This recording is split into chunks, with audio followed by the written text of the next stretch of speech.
अगर आपका कोई प्रॉपर्टी परचेज्ड है और वो आपने फंड करा रखी है बैंक से, तो ये वीडियो आपके लिए है। आप चेक करिएगा कि आपकी 3 कंडीशंस पूरी होती हैं। पहली, आपका जो लोन चल रहा है वो 3 साल से पुराना हो चुका है। दूसरा, आपकी EMI जो आपने जब शुरू किया था लोन और जो आज चल रहा है वो एक ही EMI पे कर रहे हैं।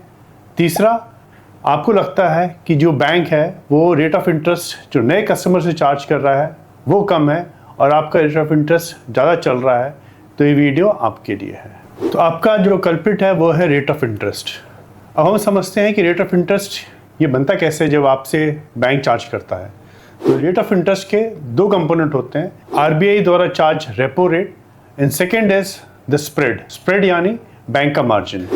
अगर आपका 3 साल से पुराना लोन चल रहा है तो इसके बीच में तकरीबन 7 से 8 बार RBI ने अपनी मॉनेटरी पॉलिसी चेंज करी है, जिसके अंदर रेट अप्रॉक्सीमेटली 6.5% रेपो रेट से गिर के 4% पे भी गया था, फिर वो बढ़ के 4.50 पे हुआ और आज के डेट में जो करंट चल रहा है वो 5.25 रेपो रेट चल रहा है। दूसरा होता है आपका मार्जिन यानी कि बैंक का प्रॉफिट मार्जिन। ये डिपेंड करता है बैंक की कॉस्ट ऑफ फंडिंग के ऊपर कि बैंक ने जो पैसा उठाया है वो कितने पे उठाया है। तो ये हर एक बैंक का डिफरेंट होता है।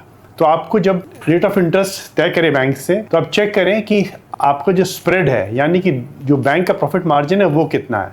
वो हर एक बैंक का डिफरेंट होता है। तो उस टाइम में आपको नेगोशिएट कर सकते हैं आप अपना रेट ऑफ इंटरेस्ट के लिए स्प्रेड कितना डालना है।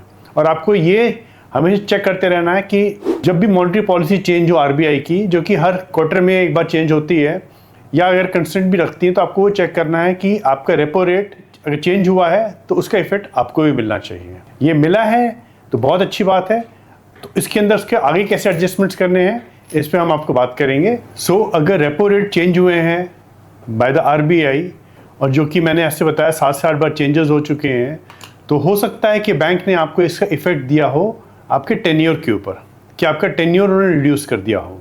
तो आपको इतना टेन्योर रिड्यूस किया हुआ है, इसकी कैलकुलेशंस वगैरह समझना बहुत टीडियस होता है और उसकी अंडरस्टैंडिंग भी एक बैंक की तरफ से भी क्लैरिटी नहीं आ पाती कभी भी। तो इस सिचुएशन में अगर आपको ये क्लैरिटी नहीं है या फिर बैंक ने आपका बेनिफिट नहीं ट्रांसफ़र किया है, तो आपके पास में 3 सॉल्यूशंस होते हैं। पहला सॉल्यूशन है आप बैंक के पास अप्रोच करें और बैंक को अगर कोई नॉमिनल फीस मांगता है तो वो पे करके आप अपना रेट ऑफ इंटरेस्ट रिड्यूस कराएं।